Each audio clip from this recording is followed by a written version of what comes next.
Hello everyone, welcome to Maina Mallu series channel. അപ്പോൾ പത്രമാറ്റ് സീരിയലിൻ്റെ ഇന്നത്തെ എപ്പിസോഡിലേക്ക് നമുക്ക് കടക്കാം.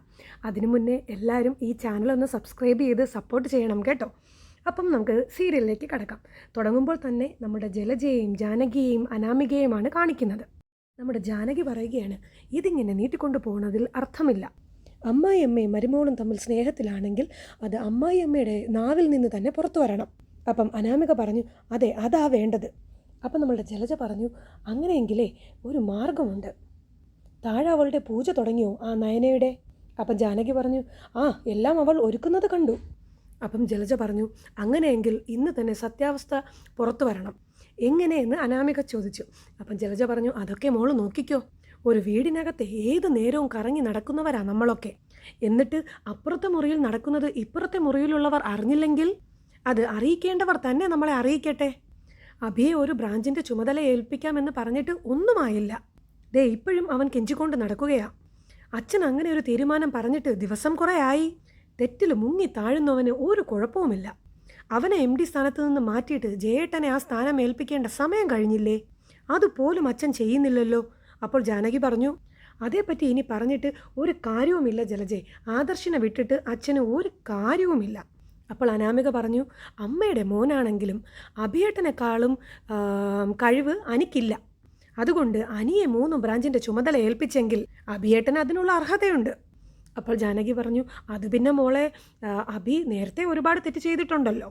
അപ്പോൾ ജലജ പറഞ്ഞു, ഓ, നിൻ്റെ മോനെക്കുറിച്ച് പറഞ്ഞപ്പോൾ നിനക്ക് നൊന്തു അല്ലേ? എൻ്റെ ജാനകി, അഭി തെറ്റ് ചെയ്തിട്ടുണ്ടെങ്കിൽ അതിനേക്കാളും വലിയ തെറ്റല്ലേ ഇപ്പം ആദർശ് ചെയ്തേക്കുന്നത്? അപ്പോൾ ജാനകി പറഞ്ഞു, ഇനിയിപ്പോൾ അതിനെപ്പറ്റി ഒന്നും നമ്മൾ പറയണ്ട. അമ്മായിയമ്മയും മരുമോളും തമ്മിൽ അടുപ്പത്തിലാണെങ്കിൽ ആ സത്യം പുറത്ത് കൊണ്ടുവരണം. അതിന് എന്ത് മാർഗമാണ് നീ സ്വീകരിക്കുന്നത്? നമ്മൾ അതിനൊപ്പം നിൽക്കാം. അപ്പോൾ ജലജ പറഞ്ഞു, ആ, എന്നാൽ പിന്നെ നിങ്ങൾ വാ. അങ്ങനെ 3 പേരും കൂടി അവിടെ നിന്നും പോവുകയാണ്. പിന്നെ കാണിക്കുന്നത് നയനയാണ് കേട്ടോ. നയന പൂജാമുറിയിൽ നിന്ന് പ്രാർത്ഥിക്കുകയാണ്. കൂടെ ദേവയാനിയും മുത്തശ്ശിയും ഒക്കെ ഉണ്ട്. അപ്പം ദേവയാനി പ്രാർത്ഥിച്ചുകൊണ്ട് മനസ്സിൽ പറയുകയാണ്, മോള് മോടി പിടിപ്പിച്ച വിഘ്നേശ്വരനാണ്. അതേ വിഘ്നേശ്വരൻ തന്നെ എനിക്കെൻ്റെ മോളെ തന്നു. അപ്പോഴേക്കും നമ്മളുടെ മൂവർ സംഘം അവിടെ എത്തി കേട്ടോ. എന്നിട്ട് ജാനകിയോട് ജലജ പറയുകയാണ്, നോക്ക്, അവർ എന്ത് സന്തോഷത്തോടെയാണ് കാഴ്ച കണ്ട് നിൽക്കുന്നതെന്ന്. അപ്പോൾ അനാമിക പറഞ്ഞു, ഇന്ന് കള്ളത്തരം പൊളിക്കണം. അപ്പം പൂജയൊക്കെ കഴിഞ്ഞ് നമ്മളുടെ നയന ആരതി ഒഴിയാനായിട്ട് തൊട്ട് തൊഴാനായിട്ട് കൊടുത്തു. ദേവയാനിയും മുത്തശ്ശിയും അത് തൊട്ട് തൊഴുത് കഴിഞ്ഞപ്പോൾ ബാക്കിൽ അവരെ 3 പേരെയും കണ്ടു മുത്തശ്ശി. അപ്പോൾ മുത്തശ്ശി പറഞ്ഞു, ആഹാ, പൂജയെല്ലാം കഴിയുമ്പോഴാണല്ലോ നിങ്ങൾ എത്തുന്നത് എല്ലാ ദിവസവും. ചില നേരത്ത് പൂജയിൽ 3 ആളും പങ്കെടുക്കാറുമില്ല. അപ്പോൾ ജലജ പറഞ്ഞു, അങ്ങനെ പങ്കെടുക്കണമെങ്കിലേ പൂജ ചെയ്യുന്നവരുടെ മനസ്സ് നന്നായിരിക്കണം അമ്മേ. അപ്പം മുത്തശ്ശി ചോദിച്ചു, നയനമോളുടെ മനസ്സിന് എന്താ കുഴപ്പം? മോള് പൂജ ചെയ്തു തുടങ്ങിയതിന് ശേഷം ഈ കുടുംബത്തിൽ അന്തസ്സ് കൂടിയിട്ടേ ഉള്ളൂ. അല്ലെങ്കിൽ തന്നെ ഗണപതി ഭഗവാനെ ഈ രീതിയിൽ മോടി പിടിപ്പിച്ചത് മോളല്ലേ? പഴയത് നീയൊന്നും മറക്കരുത്. അപ്പം ജലജ പറഞ്ഞു, ഞങ്ങളൊന്നും മറക്കുന്നില്ല അമ്മേ. ഈ വീടിപ്പോഴേ രഹസ്യങ്ങളുടെ ഒരു കലവറയാണ്. നേരത്തെ പുറത്തുള്ളവർ സംസാരിച്ചത് ആനന്ദപുരി തറവാട്ടിൽ നിധി ഉണ്ടെന്നാ. പണ്ടു മുതലേ സ്വർണ്ണക്കടയുള്ളതുകൊണ്ട് കാരണവന്മാർ ഈ കുടുംബത്തിൽ സ്വർണം കുഴിച്ചിട്ടുണ്ടെന്നാ പറയുന്നത്. ഈ പറമ്പിലെ നിധി ഉണ്ടെന്ന് പറയുന്നതും കേട്ടിട്ടുണ്ട്. അപ്പം ജാനകി പറഞ്ഞു, അത് വെറും പറച്ചിലല്ലല്ലോ. മുമ്പൊരിക്കൽ പറമ്പ് കിളച്ചപ്പോൾ ഒരു പണിക്കാരന് സ്വർണം കിട്ടിയതല്ലേ? അപ്പോൾ മുത്തശ്ശി പറഞ്ഞു, ആ സ്വർണം എടുത്ത് അതേപടി കുടുംബക്ഷേത്രത്തിൽ വെക്കുകയാണ് ചെയ്തത്. അല്ലാതെ ആ സ്വർണം എടുത്ത് ജ്വല്ലറിയിൽ വിൽക്കാൻ വെച്ചിട്ടൊന്നുമില്ല. അപ്പോൾ ദേവേനെ ചോദിച്ചു, അതൊക്കെ എന്തിനാ ഇപ്പം സംസാരിക്കുന്നത്? അപ്പോൾ ജലജ പറഞ്ഞു, അതിന് കാര്യമുണ്ട് ഏട്ടത്തി. ഈ വീടിപ്പോഴേ കള്ളങ്ങളുടെ കലവറയാണെന്ന് ഞാൻ പറഞ്ഞിട്ടുണ്ടെങ്കിലേ അതിനകത്ത് സത്യമുണ്ട്. അപ്പോൾ ദേവയാനി പറഞ്ഞു, സത്യമുണ്ട്. നീ നിൻ്റെ മോനും അതുപോലെയല്ലേ കള്ളങ്ങൾ പറയുന്നത്? അപ്പോൾ ജലജയ്ക്ക് ദേഷ്യം വന്നിട്ട് ജലജ പറഞ്ഞു, അതിനെപ്പറ്റി ഏട്ടത്തി കൂടുതലൊന്നും പറയണ്ട. ഇപ്പം കള്ളത്തരം കാണിക്കുന്നത് ആരാണെന്ന് എല്ലാവർക്കും അറിയാം. ആദർശിനെ പോലെ ഒരു മഹാപാപം ചെയ്തിട്ട് അത് മറച്ചു വെച്ച് ജീവിച്ച ഒരു കൊച്ചുമക്കളും ഈ വീട്ടിലില്ല. അപ്പം മുത്തശ്ശി പറഞ്ഞു, അത്തരം സംസാരങ്ങളൊക്കെ നീ നിർത്ത്. അപ്പോൾ ജാനകി പറഞ്ഞു, അതെന്തിനാ അമ്മേ നിർത്തുന്നത്? ആദർശം ഇവളും ചെയ്യുന്ന എന്തെങ്കിലും കുറ്റം കണ്ടു കഴിഞ്ഞാൽ അത് വിളിച്ചു പറഞ്ഞാൽ ഇവിടെ അത് ആർക്കും ഇഷ്ടപ്പെടില്ല. അപ്പം മുത്തശ്ശി ചോദിച്ചു, എന്താ നീയൊക്കെ പറയുന്ന കുറ്റങ്ങൾ? അപ്പോൾ ദേവേനി പറഞ്ഞു, അതേപ്പറ്റി കൂടുതൽ പറയണ്ട എന്നാണ് അമ്മ പറഞ്ഞത്. ഈ വീട്ടിലുള്ള എല്ലാവരെയും കൃത്യമായിട്ട് മനസ്സിലാക്കിയിട്ടുണ്ട് അച്ഛനും അമ്മയും. അപ്പം അനാമിക പറഞ്ഞു, അങ്ങനെയൊന്നും വല്യമ്മ പറയണ്ട. ഈ വീട്ടിലെ ഓരോരുത്തർക്കും ഓരോ നിയമമാണ്. അപ്പം ജലജ പറഞ്ഞു, അതൊക്കെ അവിടെ നിൽക്കട്ടെ മോളെ. നമ്മളിപ്പോൾ ഇവിടെ വന്നത് ഈ ഗണപതി ഭഗവാന്റെ മുന്നിൽ വെച്ച് ഏട്ടത്തിയെ കൊണ്ട് ഒരു സത്യം ചെയ്യിപ്പിക്കാനാ. അപ്പം ജാനകി പറഞ്ഞു, ഏട്ടത്തി ഇപ്പോൾ ഇവളെ ആത്മാർത്ഥമായിട്ട് സ്നേഹിക്കുന്നില്ലേ? പുറമെ ദേഷ്യമാണെന്ന് കാണിക്കുന്നത് ഏട്ടത്തിയുടെ അഭിനയമല്ലേ? ഇത് കേട്ട് ദേവയാനിയും നയനയും മുത്തശ്ശിയും ഒക്കെ ഇങ്ങനെ ഞെട്ടി നിൽക്കുന്നുണ്ട് കേട്ടോ. എന്നിട്ട് ദേവയാനി ചോദിച്ചു, എന്ന് നിന്നോട് ആരാ പറഞ്ഞത്? അപ്പം ജാനകി പറഞ്ഞു, ആരും പറഞ്ഞില്ല, ഞങ്ങൾക്ക് അങ്ങനെ തോന്നി. ആ തോന്നൽ സത്യമല്ലെന്ന് തെളിയിക്കേണ്ട കടമ ഏട്ടത്തിയുടെ തന്നെയാണ്. അപ്പം ദേവയാനി ചോദിച്ചു, എന്നെന്താ ഇത്ര നിർബന്ധം? നീയൊക്കെ എന്തെങ്കിലുമൊക്കെ ആലോചിച്ച് കൂട്ടിയിട്ട് എന്നോട് വന്ന് പറഞ്ഞു കഴിഞ്ഞാൽ ഞാനത് സമ്മതിച്ചു തരണോ? അപ്പം ജലജ പറഞ്ഞു, സമ്മതിച്ച് തരണ്ട, സത്യം ചെയ്തു തന്നാൽ മതി. അപ്പം അനാമിക ചോദിച്ചു, വല്യമ്മ ഇവരെ സ്നേഹിക്കുന്നുണ്ടെങ്കിൽ അത് തുറന്നു പറഞ്ഞാൽ എന്താ കുഴപ്പം? അപ്പം ജാനകി പറഞ്ഞു, അങ്ങനെ പറഞ്ഞു കഴിഞ്ഞാൽ പിന്നെ ബാക്കിയുള്ളവരെ പൊട്ടൻ കളിപ്പിക്കാൻ പറ്റില്ലല്ലോ. അപ്പം ദേവേനി പറഞ്ഞു, ഞാൻ ആരെയും പൊട്ടനൊന്നും കളിപ്പിച്ചിട്ടില്ല. എൻ്റെ മകന് ഇവളില്ലാതെ പറ്റില്ല. അതുകൊണ്ടാണ് ഇവളെ ഞാൻ ഇവിടെ നിലനിർത്തിയേക്കുന്നത്. അതിനപ്പുറം ഇവളുമായിട്ട് എനിക്കൊരു ബന്ധവുമില്ല. അപ്പം ജലജ പറഞ്ഞു, ആയിക്കോട്ടെ, ഞങ്ങൾ വിശ്വസിച്ചു. പക്ഷേ ഞങ്ങളുടെ സംശയം മാറ്റാൻ ഏട്ടത്തി ബാധ്യസ്ഥയാണ്. അപ്പോൾ ദേവയാനി ചോദിച്ചു, അതിനിപ്പോൾ ഞാൻ എന്താ ചെയ്യേണ്ടത്? അപ്പോൾ തന്നെ ജാനകി അല്ല കേട്ടോ, ജലജ പറഞ്ഞു, ഈ ഗണേശ ഭഗവാന്റെ മുന്നിൽ വെച്ചുകൊണ്ട് ഇവളുടെ തലയിൽ തൊട്ട് ഏട്ടത്തി സത്യം ചെയ്യണം, ഇവളുമായിട്ട് ഏട്ടത്തി സ്നേഹത്തിലല്ലെന്ന്. ഇത് കേട്ട് അവർ 3 പേരും ഞെട്ടി. അപ്പം മുത്തശ്ശി പറഞ്ഞു, സത്യമായാലും കള്ളമായാലും അങ്ങനെ തലയിൽ തൊട്ട് സത്യം ചെയ്യുന്നത് ശരിയല്ല. അപ്പോൾ ജാനകി ചോദിച്ചു, ഇത് പറഞ്ഞപ്പോൾ അമ്മയും ഏട്ടത്തെയും ഇവളുമൊക്കെ ഒന്ന് ഞെട്ടിയല്ലോ. അപ്പോൾ ദേവയാനി പറഞ്ഞു, ഞങ്ങൾക്കൊരു ഞെട്ടലുമില്ല. അപ്പോൾ അനാമിക പറയുകയാണ്, എങ്കിൽ പിന്നെ അപ്പച്ചി പറഞ്ഞതുപോലെ ചെയ്തൂടെ വല്യമ്മേ? എന്നിട്ട് ജലജ വന്ന് ദേവയാനിയുടെ കൈ എടുത്ത് നയനയുടെ തലയിൽ വെച്ച് കേട്ടോ. എന്നിട്ട് പറഞ്ഞു, ഇനി സത്യം ചെയ്യ്, ഏട്ടത്തിക്ക് ഇവളുമായിട്ട് ഒരു സ്നേഹവും ഇല്ലെന്ന് പറ. ആദർശിന് വേണ്ടി മാത്രമാണ് ഇവളെ ഇവിടെ നിലനിർത്തിയേക്കുന്നതെന്ന് ഏട്ടത്തി ഇപ്പോൾ പറഞ്ഞു കഴിഞ്ഞല്ലോ. അത് ഭഗവാന്റെ മുന്നിൽ വെച്ച് സത്യം ചെയ്തു പറ. അപ്പം ജാനകി പറഞ്ഞു, ഏട്ടത്തി ഇപ്പം ഇവളെ സ്നേഹിക്കുന്നുണ്ടെങ്കിൽ തന്നെ ചിലപ്പം സ്വന്തം നിലനിൽപ്പിന് വേണ്ടി കള്ളസത്യം ചെയ്തു എന്ന് വരും. അപ്പം ജലജ പറഞ്ഞു, ഓ ആയിക്കോട്ടെ, പക്ഷേ ഈ പൂജാമുറിയിൽ വെച്ച് ഭഗവാന്റെ മുന്നിൽ നിന്നാണ് ഏട്ടത്തി ഇവളുടെ തലയിൽ തൊട്ട് സത്യം ചെയ്യാൻ പോകുന്നത്. അത് നമുക്ക് വിശ്വസിക്കാം ജാനകി. സത്യം ചെയ്യ്. അപ്പം മുത്തശ്ശി പറഞ്ഞു, ഹേയ്, അതിൻ്റെ ഒന്നും ആവശ്യമില്ല, നീ വെറുതെ ഇരിക്കും ദേവയാനി. അപ്പോൾ ദേവേനി പറഞ്ഞു, അല്ലമ്മേ, ഞാൻ സത്യം ചെയ്തോളാം, അതിവരുടെ ആവശ്യമാണല്ലോ. എനിക്കിവളോട് സ്നേഹമുണ്ടോയെന്നല്ലേ നിങ്ങളുടെയൊക്കെ സംശയം? ഞാൻ ഇവളുടെ തലയിൽ തൊട്ട് സത്യം ചെയ്ത് കഴിഞ്ഞാൽ ആ സംശയം നിങ്ങൾക്ക് മാറുമല്ലോ.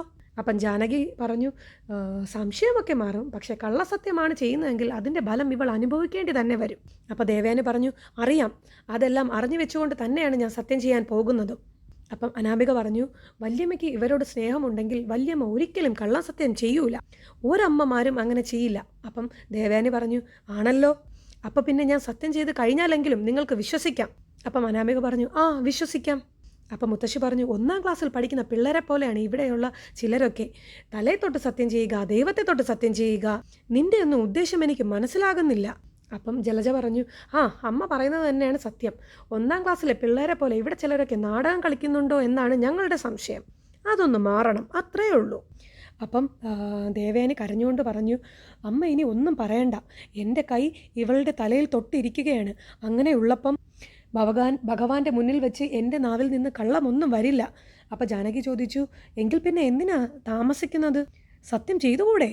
അപ്പം ദേവയാനി പറഞ്ഞു, ഞാൻ വിശ്വസിക്കുന്ന എൻ്റെ ദൈവങ്ങളാണ് ഈ വിഘ്നേശ ഭഗവാന്റെ മുന്നിൽ വെച്ച് ഞാൻ സത്യം ചെയ്യുക. ഇവളോട് എനിക്ക് എൻ്റെ ജയേട്ടനേക്കാൾ എൻ്റെ മകൻ ആദർശിനേക്കാൾ സ്നേഹമാ, ഇഷ്ടമാ. അത് കേട്ട് മറ്റവർ 3 പേരും ഞെട്ടിത്തരിച്ച് മുഖത്തോട് മുഖം നോക്കി നിൽക്കുകയാണ് കേട്ടോ. എന്നിട്ട് ദേവയാനി നയനെ കെട്ടിപ്പിടിച്ച് കരയുകയാണ്. അത് കണ്ട് അമ്മയും സന്തോഷത്തോടെ നിന്ന് ചിരിക്കുന്നുണ്ട്. മറ്റൊരു 3 പേരും ഞെട്ടിത്തരിച്ച് നിൽക്കുന്നുമുണ്ട്. എന്നിട്ട് ദേവയാനി ചോദിച്ചു, ഇനി നിനക്കൊക്കെ എന്താ അറിയേണ്ടത്? അപ്പം ജലജ പറഞ്ഞു, ഇതങ്ങ് നേരത്തെ പറഞ്ഞാൽ മതിയായിരുന്നല്ലോ, എന്തിനാ വെറുതെ മനസ്സിൽ വെച്ചുകൊണ്ട് നടന്നത്? അപ്പം ദേവയാനി പറഞ്ഞു, ഇനിയും അനാവശ്യ ചോദ്യങ്ങൾ ചോദിക്കാതെ എന്തുകൊണ്ടാണ് ഞാൻ എൻ്റെ മരുമോളെ ഇഷ്ടപ്പെട്ടതെന്ന് ചോദിക്ക്. അപ്പം ജാനകി പറഞ്ഞു, അതെന്തിനാ ചോദിക്കുന്നത്, ഇപ്പം ഇഷ്ടമാണല്ലോ. അപ്പം ദേവയാനി പറഞ്ഞു, പക്ഷേ ആ ഇഷ്ടമുണ്ടായത് എൻ്റെ മരുമോളെ പോലെ മനസ്സിൽ സ്നേഹമുള്ള അധികം ആരും ഇല്ല എന്ന് മനസ്സിലാക്കിയത് കൊണ്ടാണ്. അപ്പം ജലജ പറഞ്ഞു, ഇനിയിപ്പോൾ അങ്ങനെയൊക്കെ പറയാമല്ലോ. അപ്പം ജാനകി പറഞ്ഞു, അതെ, ആദർശിന് ഇവളില്ലാതെ പറ്റില്ല. അങ്ങനെ അമ്മായിയമ്മ മരുമോളെ സ്നേഹിച്ചു, അതാണ് സത്യം. അതിനപ്പുറം നന്മയൊന്നും ഇവൾക്കില്ല. അപ്പോൾ അനാമിക പറഞ്ഞു, മൂടി വെച്ച സത്യം പുറത്ത് വന്നപ്പോൾ വെറുതെ ഇനി ഇവളെ ന്യായീകരിക്കാൻ നിൽക്കുകയൊന്നും വേണ്ട വല്യമ്മേ. അപ്പം ദേവയാനി പറഞ്ഞു, ന്യായീകരിക്കാൻ വേണ്ടി സത്യസന്ധത എൻ്റെ മരുമകൾക്കുണ്ടെങ്കിൽ തീർച്ചയായും ഞാൻ അവളെ ന്യായീകരിച്ചിരിക്കും, അതിലെന്താ തെറ്റ്? അപ്പം ജലജ പറഞ്ഞു, ഇടയ്ക്കൊക്കെ പറഞ്ഞിരുന്നായിരുന്നു, മരണവുമായിട്ട് മല്ലിട്ട സമയത്ത് ഒരു പെണ്ണ് വന്ന് കരൾ ദാനം ചെയ്തു, അതുപോലെയുള്ള കുട്ടികളാണ് മരുമകളാകേണ്ടത് എന്നൊക്കെ. എന്നിട്ടിപ്പോൾ കരൾ ദാനം ചെയ്ത പെൺകുട്ടിയെക്കുറിച്ച് ഒരു അന്വേഷണവുമില്ല, അത് പാതി വഴിയിൽ നിലച്ചുപോയി. അപ്പോൾ ജാനകി പറഞ്ഞു, ഓ മരുമോളെ അമ്മായിയമ്മ സ്നേഹിച്ച് തുടങ്ങിയതിന് ശേഷമായിരിക്കും അവളെക്കുറിച്ചുള്ള അന്വേഷണം അങ്ങ് നിർത്തിയത്. അപ്പം ദേവയാനി പറഞ്ഞു, നീ പറഞ്ഞത് 100% ശരിയാണ്. അതിനുശേഷമാണ് ഞാൻ അന്വേഷണം നിർത്തിയത്. എൻ്റെ ജീവൻ നിലനിർത്തിയത് ആരാണെന്ന് നിനക്കൊക്കെ അറിയുമോ? എനിക്ക് കരൾ പകുത്തു തന്നത് ആരാണെന്ന് നിനക്കൊക്കെ അറിയുമോ എന്ന്? അറിയില്ലെങ്കിൽ അറിയിച്ചു തരാം, വാ എൻ്റെ കൂടെ എന്ന് പറഞ്ഞ് ദേവയാനി അവിടെ നിന്നും പോയി കേട്ടോ. കൂടെ തന്നെ ബാക്കി എല്ലാവരും പോയി. അപ്പം നയന മുത്തശ്ശിയോട് പറഞ്ഞു, മുത്തശ്ശി എല്ലാം പറയണ്ടായിരുന്നു. അപ്പം മുത്തശ്ശി പറയുകയാണ്, മോൾ എന്താ ഈ പറയുന്നത്? മോളുടെ തലയിൽ തൊട്ടിട്ട് അവൾ കള്ളം പറയുമോ? അവൾക്ക് എന്തെങ്കിലും സംഭവിച്ചാലും മോൾക്കൊന്നും സംഭവിക്കാൻ പാടില്ല എന്ന രീതിയിലാണ് അവൾ ഇപ്പോൾ നടക്കുന്നത്. പറഞ്ഞത് കേട്ടില്ലേ? അവൾ ജീവനേക്കാൾ കൂടുതൽ സ്നേഹിച്ചുകൊണ്ടിരുന്ന ആദർശിനേക്കാളും കൂടുതൽ കരുതലാണിപ്പോൾ നിന്നോടെന്ന്. അങ്ങനെ ഉള്ളപ്പോൾ ദൈവത്തിൻ്റെ മുന്നിൽ വെച്ച് കള്ളസത്യം ചെയ്യുമോ മോളെ? പിന്നെ വന്ന് നമ്മളുടെ ദേവയാനി ടി വിയിൽ അന്നത്തെ അവാർഡ് ഫംഗ്ഷൻ്റെ വീഡിയോ എടുത്ത് ഇടുകയാണ് കേട്ടോ. എന്നിട്ട് പറഞ്ഞു, ഇതുപോലൊരു സന്ദർഭം ഉണ്ടാകുമെന്ന് ഞാൻ നേരത്തെ തന്നെ മനസ്സിൽ കണ്ടതാണ്. അതുകൊണ്ടാണ് ചില തെളിവുകൾ ഞാൻ ശേഖരിച്ചു വെച്ചിരുന്നത്. അന്നൊരു ദിവസമേ മികച്ച ഡിസൈനർക്കുള്ള അവാർഡ് മോൾക്ക് കിട്ടിയിരുന്നല്ലോ. ഞാൻ ആ ഫംഗ്ഷനിൽ പങ്കെടുത്തില്ലെങ്കിൽ ആ അവാർഡ് വാങ്ങിക്കില്ലെന്ന് മോൾ വാശി പിടിച്ചു. അതുകൊണ്ട് എനിക്ക് പോകേണ്ടിയും വന്നു. അന്നത്തെ ദിവസം ആ ഫംഗ്ഷനിൽ നടന്ന സംഭവങ്ങൾ നീയൊക്കെ കാണ്. അപ്പം നിനക്കൊക്കെ വേണ്ട ഉത്തരവും കിട്ടും. അമ്മയും കാണ്. അന്നത്തെ ഫംഗ്ഷൻ നേരിട്ട് കാണാൻ പറ്റിയില്ല എന്നൊരു പരാതി അമ്മയും അച്ഛനും പറഞ്ഞിരുന്നല്ലോ. അമ്മയ്ക്കും അതൊക്കെ കാണാം. പിന്നെ കാണിക്കുന്നത് അന്നത്തെ ആ വീഡിയോ ആണ് കേട്ടോ. നമ്മുടെ ദേവയാനി പ്രസംഗിക്കുന്ന വീഡിയോ ആണ്. അന്ന് അമ്മയാകാൻ പോകുന്ന അവളുടെ ചേച്ചിക്ക് വേണ്ടി അവൾ കാച്ചിവെച്ച പാലാണ് ഞാൻ എടുത്ത് കുടിച്ചിരുന്നത്. അങ്ങനെയാണ് ഞാൻ ഹോസ്പിറ്റലിലായത്. പിന്നീട് മരണത്തോട് ഞാൻ അടുത്തിരുന്നപ്പോൾ പോലും ഞാൻ വെറുത്തത് ഈ നിൽക്കുന്ന എൻ്റെ പൊന്നുമോളുടെ മുഖമാണ്. ഞാൻ കരൾ തകരാറായി മരണത്തെ മുഖാമുഖം കണ്ടെങ്കിലും അതിൻ്റെ കാരണക്കാരി ഞാൻ തന്നെയാണ്. അതുകൊണ്ട് ആ പാലിൽ വിഷം കലർത്തിയത് നമ്മൾ മനുഷ്യരായിരിക്കില്ല മോളെ, അത് ദൈവം തന്നെ ആയിരിക്കും എന്ന് പറഞ്ഞ് ദേവയാനി നയനയുടെ കയ്യിൽ പിടിച്ച് കരയുന്ന രംഗമാണ് കേട്ടോ കാണിക്കുന്നത്. എല്ലാത്തിനും ഒടുവിൽ ഞാൻ ഒരുപാട് അലഞ്ഞു ആ പെൺകുട്ടിയെ കണ്ടെത്താൻ വേണ്ടിയിട്ട്. അതിനുശേഷം അത് മോളാണെന്ന് അറിഞ്ഞതിന് ശേഷം മോള് പറഞ്ഞതിനേക്കാളും കൂടുതൽ ആവേശമായിരുന്നു എനിക്ക് മോളെ അടക്കി ചേർത്ത് പിടിക്കാൻ. അപ്പം നമ്മളുടെ ദേവയാനി ഇവരോടായി ചോദിച്ചു, കണ്ടല്ലോ, നേരിട്ട് കണ്ടല്ലോ, ICUവിൽ മരണത്തോട് മല്ലിടിച്ച് ഞാൻ കിടന്നപ്പോൾ കരൾ പകുത്ത് തന്നത് എൻ്റെ ഈ മരുമോളാണ്. എന്നിട്ട് മോൾ അത് എന്നോട് പറയാതെ നടന്നു. പക്ഷേ എന്നെ സഹായിച്ച പെൺകുട്ടിയെ കണ്ടെത്തണമെന്ന വാശിയായിരുന്നു എനിക്ക്. അങ്ങനെ ഞാൻ കണ്ടെത്തുകയും ചെയ്തു. മോളെ ഞാൻ സ്നേഹിച്ചു, മോൾ അറിയാതെ. എന്നാൽ ഞാൻ മോളെ സ്നേഹിക്കുന്നുണ്ടോ എന്ന് മിടുക്കിയായ മോൾ അത് മനസ്സിലാക്കി. അതുകൊണ്ടാണ് എന്നെ കൊണ്ട് സത്യം പറയിപ്പിക്കാൻ വേണ്ടി അന്നത്തെ ഫംഗ്ഷൻ മോൾ പ്രയോജനപ്പെടുത്തിയത്. ആ രംഗങ്ങളാണ് നിങ്ങളിപ്പോൾ കണ്ടതും. എന്നിട്ട് ദേവയാനി വന്ന് ജലജയെ ദേഷ്യപ്പെട്ടങ്ങ് പിടിച്ചു കേട്ടോ. അത് കണ്ട് മറ്റവർ രണ്ടിനും ഞെട്ടിപ്പോയി. എന്നിട്ട് ചോദിക്കുകയാണ്, അങ്ങനെയുള്ള എൻ്റെ മോളെക്കുറിച്ച് അവളുടെ തലയിൽ കൈവച്ച് ഞാൻ കള്ളസത്യം പറയണോ? അപ്പം ജലജ പറഞ്ഞു, സത്യം പറയണമെന്നല്ലേ ഞാൻ പറഞ്ഞോളൂ. അപ്പോൾ ദേവയാനി പറയുകയാണ്, സത്യം ഞാൻ പറഞ്ഞു കഴിഞ്ഞു. ഇന്നെനിക്ക് ഏറ്റവും പ്രിയപ്പെട്ടത് എൻ്റെ നയനമോളാണ്. അതുകൊണ്ട് നീയൊക്കെ ഓരോ തവണ എൻ്റെ മോളെ കുറ്റപ്പെടുത്തുമ്പോഴും നോവുന്നത് എനിക്കാടി. അപ്പോൾ അമ്മ പറഞ്ഞു, നിൻ്റെയൊക്കെ സ്വഭാവം അറിയാവുന്നത് കൊണ്ടാണ് സത്യങ്ങളൊക്കെ അറിഞ്ഞിട്ടും ദേവയാനി അത് മറച്ചു വെച്ചത്, ഞങ്ങളും. അപ്പം ജാനകി പറഞ്ഞു, ഇതൊക്കെ എന്തിനാ അമ്മേ മറച്ചു വെക്കുന്നത്, തുറന്നു പറഞ്ഞൂടെ? അപ്പം അമ്മ പറഞ്ഞു, അങ്ങനെ സത്യങ്ങളൊക്കെ പറഞ്ഞു കഴിഞ്ഞാൽ അത് കേട്ട് സന്തോഷമുണ്ടെങ്കിൽ മാത്രമല്ലേ അവരോടൊക്കെ അത് പറഞ്ഞിട്ട് കാര്യമുള്ളൂ, അല്ലെങ്കിൽ അത് പറയാതെ ഇരിക്കുന്നതാ നല്ലത്. അപ്പം ദേവയാനി പറഞ്ഞു, നീയൊക്കെ ഞങ്ങളുടെ പിന്നിൽ അമ്പലത്തിലേക്ക് വന്നപ്പോഴേ ഞങ്ങൾക്ക് സംശയമുണ്ടായിരുന്നു, നീയൊക്കെ അന്വേഷണം തുടങ്ങിയോ എന്ന്. ഇത് മനസ്സിൽ കൊണ്ട് നടന്നതുകൊണ്ട് ഞങ്ങൾക്ക് ശ്വാസം മുട്ടലായിരുന്നു. എന്ന് വെച്ച് കഴിഞ്ഞാൽ 2 വീട്ടിൽ താമസിക്കുന്നവരല്ലല്ലോ ഞങ്ങൾ, ഒരു വീട്ടിൽ ഉണ്ടുമുറങ്ങിയും കഴിയുന്നവരല്ലേ നമ്മൾ. അപ്പം നീയൊക്കെ കാണാതെ എൻ്റെ നയനമോളെ സ്നേഹിക്കാൻ കുറച്ച് പാടാ. ഏതായാലും നടന്നതൊക്കെ പറയാൻ നീയൊക്കെ അവസരമുണ്ടാക്കി തന്നല്ലോ, അതിന് നന്ദിയുണ്ട് എന്ന് പറഞ്ഞ് കൈ തൊഴുത് നിൽക്കുകയാണ് കേട്ടോ. എന്നിട്ട് വീണ്ടും അനാമികയോടായിട്ട് ദേവയാനി പറഞ്ഞു, അനാമിക മോളെ ഇവിടെ നിർത്തിക്കൊണ്ട് തന്നെ ഞാൻ പറയുകയാണ്, നിനക്കൊന്നും സ്വപ്നം കാണാൻ പോലും കിട്ടില്ല നയനെ പോലൊരു മരുമോളെ. ഈ കുടുംബത്തിൻ്റെ ഭാവിയും ഈ കുടുംബത്തിൻ്റെ നിലനിൽപ്പും ഒക്കെ കണ്ടുകൊണ്ടാണ് മോൾ ഓരോ കാര്യങ്ങൾ പറയുകയും പ്രവർത്തിക്കുകയും ഒക്കെ ചെയ്യുന്നത്. അത് എന്നെക്കാളും മുന്നേ അച്ഛനും അമ്മയ്ക്കും മനസ്സിലായി. ജയേട്ടനും അജയനും ഒക്കെ അങ്ങനെ തന്നെയാണ്. ഇത്തിരി വൈകിട്ടാണെങ്കിലും ആദർശം അത് മനസ്സിലാക്കി. എന്നാൽ ഞാൻ മോളെ മനസ്സിലാക്കാൻ ഒരുപാട് വൈകിപ്പോയി. അതിലിപ്പോഴും സ്വയം കുറ്റപ്പെടുത്തുന്നവളാ ഈ ഞാൻ. ഇനി എനിക്ക് എന്തു പറ്റിയാലും എൻ്റെ മരുമോളെ ഒന്ന് നുള്ളി നോവിക്കാൻ പോലും ഞാൻ ആരെയും അനുവദിക്കില്ല. എന്നിട്ട് പോയി നയനയെ ചേർത്ത് പിടിച്ചു കേട്ടോ. എന്നിട്ട് പറഞ്ഞു, എന്ന് വെച്ച് കഴിഞ്ഞാൽ എനിക്കിവൾ അത്രയ്ക്ക് പ്രിയപ്പെട്ടവളാണ്. നീയൊക്കെ വാക്കിലൂടെ മാത്രമേ പല തവണയായി ഇവൾക്ക് സ്നേഹം കൊടുക്കുന്നുള്ളൂ. എന്നാൽ എൻ്റെ മോൾ എല്ലാവരെയും സ്നേഹിക്കുന്നത് ഹൃദയം കൊണ്ടാണ്. അപ്പം പിന്നെ അങ്ങനെ തന്നെയല്ലേ എൻ്റെ മോളെ ഞാനും സ്നേഹിക്കേണ്ടത്? വാ മോളെ എന്ന് പറഞ്ഞ് ദേവയാനി നയനയുമായിട്ട് അവിടെ നിന്നും പോയി. അപ്പം അമ്മ ചോദിച്ചു അവരോട് 3 പേരോടുമായിട്ട്, തൃപ്തിയായല്ലോ, പാൽപ്പായസം കുടിച്ചതുപോലെ ആയല്ലോ എല്ലാവരും. പിന്നെ കാണിക്കുന്ന ജലജയാണ് കേട്ടോ. ജലജ ഇങ്ങനെ ദേഷ്യം സഹിക്കാനാവാതെ ഇങ്ങനെ കടിച്ചു പിടിച്ച് നിൽക്കുകയാണ്. അപ്പോഴേക്കും ഇന്നത്തെ എപ്പിസോഡ് കഴിഞ്ഞു.